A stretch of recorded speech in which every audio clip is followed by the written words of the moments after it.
आइए बात करते हैं रूस के सदर व्लादिमीर पुतिन की। यूक्रेन पर हमला करने के फैसले से बहुत से लोग ये जानने की कोशिश कर रहे हैं कि पुतिन के दिमाग में क्या चल रहा है, उन्होंने ये किया क्यों, और अब तो लग गई जंग, अब आगे क्या करने जा रहा है। ये यकीनी तौर पर जानना नामुमकिन है, लेकिन अगर हम इनकी ज़िंदगी और करियर पर नज़र डालें तो और कुछ बातों को एक दूसरे से जोड़ के देखें तो पूरी तस्वीर सामने आ सकती है। जब पूरी तस्वीर नज़र आने लगती है तो यहाँ 5 चीज़ें हैं जो आपको व्लादिमीर पुतिन के बारे में जानने की ज़रूरत है, जो ये समझने में हमारी मदद कर सकती हैं कि आज पुतिन कौन है। В этой связи мы ясно и четко дали понять, что дальнейшее движение НАТО на восток неприемлемо. Ну чего здесь непонятного? Мы что ли ставим ракеты рядом с границами Соединенных Штатов? Нет. पुतिन लेनिनग्राड में पले बड़े, जो आजकल सेंट पीटर्सबर्ग है। बचपन से भाई साहब को जासूस बनने का शौक था। अभी सही से बड़े भी नहीं हुए थे कि पहुंच गए केजीबी हेड ऑफिस नौकरी के लिए, लेकिन जाहिर है बच्चा समझ के वापस भगा दिया। फिर लेनिनग्राड स्टेट यूनिवर्सिटी से वकालत की। लेनिनग्राड स्टेट यूनिवर्सिटी केजीबी में जाने के लिए एक दरवाज़ा समझा जाता था उस वक्त। जैसे हमारे पास सुप्रीम कोर्ट का जज बनने के लिए केजीएस से पढ़ा होना ज़रूरी है या फौज में जाने के लिए एमसीजे। Karachi Grammar School, HSM College Karachi, Lahore provides you with half of your cabinet today. Karachi Grammar School will provide you with 70% of rich people in Pakistan. 100% of rich people's children in Pakistan go to these schools. खैर 1975 में वकालत मुकम्मल करके Putin KGB में शामिल हो गए, जहां वो 1990s की दिहाई तक रहे। फिर सोवियत यूनियन टूट गया, उसके साथ ही KGB. If we think about what Putin carries with him from his KGB experience, he was influenced by the kind of thinking that occurred towards the end of the 80s, where it really wasn't about communist ideology or any higher goals. It was more about power and money. और जो हरबे Putin आज इस्तेमाल करता है वो KGB से ही सीखा है, जैसे चुपके से कत्ल करवा देना, मुखालफिन को जहर दे देना। पुतिन आज भी इन चीज़ों से डिनाई करता है, लेकिन गुनाह करके डिनाई करना तो तकरीबन हर सियासतदान का काम है।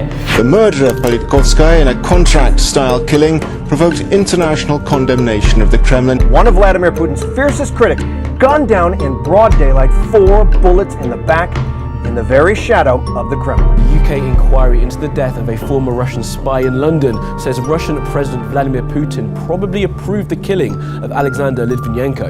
इसका मतलब पुतिन अभी भी केजीबी वाली दुनिया में रह रहा है, जिसका मतलब मरने तक अपने हदफ को हासिल करके रहना है। हालांकि केजीबी मर चुकी है, लेकिन पुतिन अभी भी जिंदा है। Крушение Советского Союза было крупнейшей геополитической катастрофой века. Для российского же народа оно стало настоящей драмой. अब व्लादिमीर पुतिन के बारे में जानने के लिए एक दूसरी बड़ी चीज़ ये है कि वो सोवियत यूनियन के खात्मे के बारे में कैसा महसूस करते हैं, क्योंकि उससे इनका आलमी नज़रिया वाकई मुतासिर हुआ है। इसके लिए फिर हमें 80 की दिहाई में जाना पड़ेगा, जब एक थी केजीबी और एक थी स्टासी। स्टासी ईस्ट जर्मनी की इंटेलिजेंस एजेंसी थी और केजीबी सोवियत की। तो खैर 80 की दिहाई में पुतिन भाई साहब को स्टासी में पोस्ट किया गया और वो केजीबी और स्टासी के बीच में लिंक का किरदार अदा करते थे।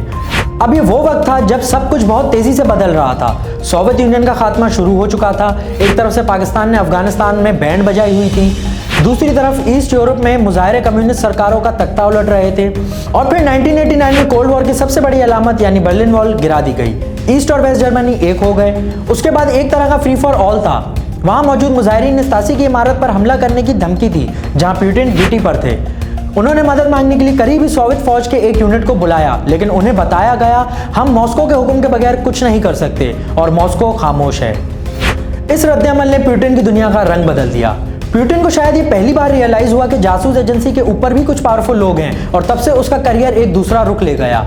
और कहा जाता है कि पुतिन आज तक फौज के उस रिस्पॉन्स को भूल नहीं पाया। दिसंबर 1991 तक सोवियत यूनियन नहीं रहा और उसकी जगह रूस की क़यादत में 15 आज़ाद ममालिक थे। रूस अचानक एक इंतहाई कंट्रोल शुदा कम्युनिस्ट मईशत से आज़ाद मंडी के रहमो करम पर चली गई। कुछ बड़े फायदे थे, जैसे कि ओलिगार्क्स, ताजरों का एक छोटा सा ग्रुप जो सोवियत रियासत के असासों की अपनी मर्जी की कीमतों पर मलकियत हासिल करके इंतहाई अमीर हो गए, लेकिन ज़्यादातर आम रशियंस के लिए ज़िंदगी वाकई मुश्किल थी। परेशान ना हो, हमारे एलीट और सियासतदानों ने भी यही किया है और हम ये जानते हुए भी उनको वोट देते हैं।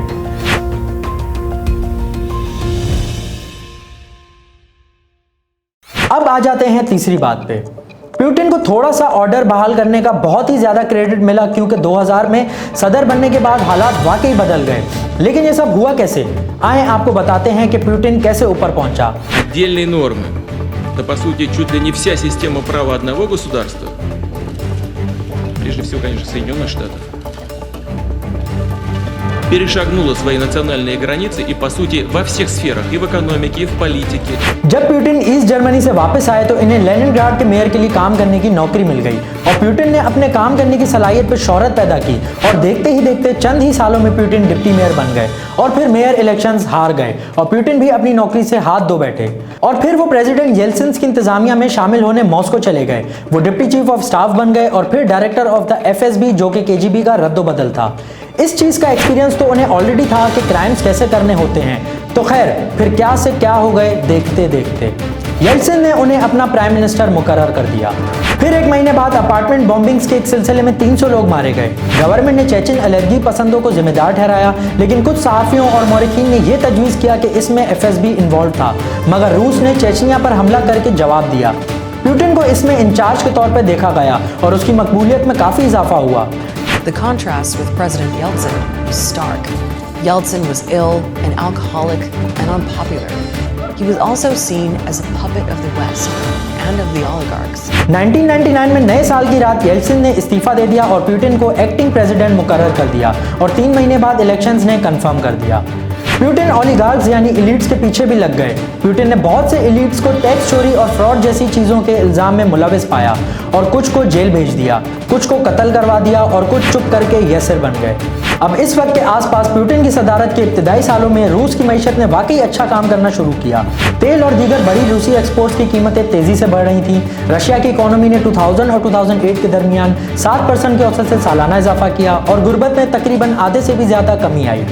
अब बात करते हैं चौथे पॉइंट की, जहां प्यूटिन एक खास मिशन के साथ आए जिसमें वो आलमी तरतीब में रूस की सही जगह बहाल करना चाहते थे, यानी कि उनका ख्वाब ग्रेटर रशिया या सोवियत रीयूनियन। लेकिन प्यूटिन के लिए मसला ये था कि इनमें से बहुत से साबिक सोवियत ममालिक खास तौर पर ईस्टर्न यूरोप में उसका ख्वाब पूरा नहीं करना चाह रहे थे। बहुत से यूरोपियन यूनियन और नेटो जैसे वेस्टर्न क्लब्स में शामिल होने के ख्वाहिशमंद थे, जिसको प्यूटिन रूस और उसके मिशन के लिए एक खतरे के तौर पर देख रहा था। Буде в НАТО. Це історична подія для нашого народу. उसका ख्याल ये था कि वेस्ट बहुत आगे जा रहा है और ये बात कलर रेवोल्यूशंस के साथ वाज़ेह हो गई थी।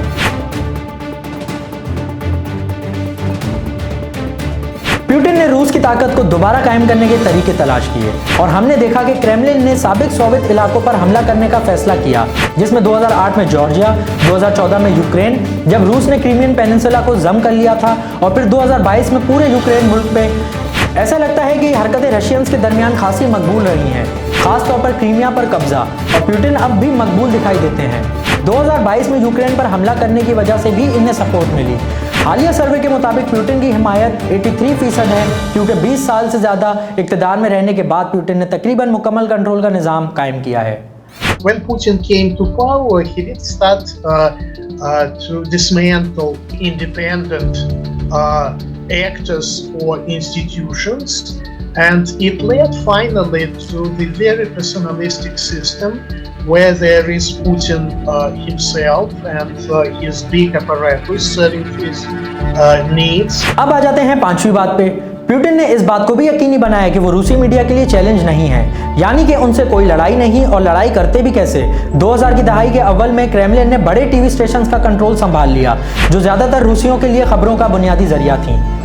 प्यूटिन बहुत होशियार है, बहुत शातिर है, लेकिन ये जानना ज़रूरी है उसके लिए कि हिस्ट्री में ऐसे बहुत से लीडर्स आ चुके हैं जिन्होंने ख्वाहिशात और ज़रूरियात को दबा के फ़ौज, पार्लियामेंट, जुडिशरी और मीडिया सब अपने अंडर किया होता है, लेकिन ज़्यादा देर चल ही नहीं सकता, क्योंकि दुनिया आखिर में अवाम ही चलाती है, कोई भी इदारा या लीडर नहीं। प्यूटिन को ये उसी वक्त समझ जाना चाहिए था जब ये पैगाम आया था कि भाई मॉस्को इज़ साइलेंट। मॉस्को इसलिए खामोश था क्योंकि उस वक्त अवाम खामोश नहीं थी।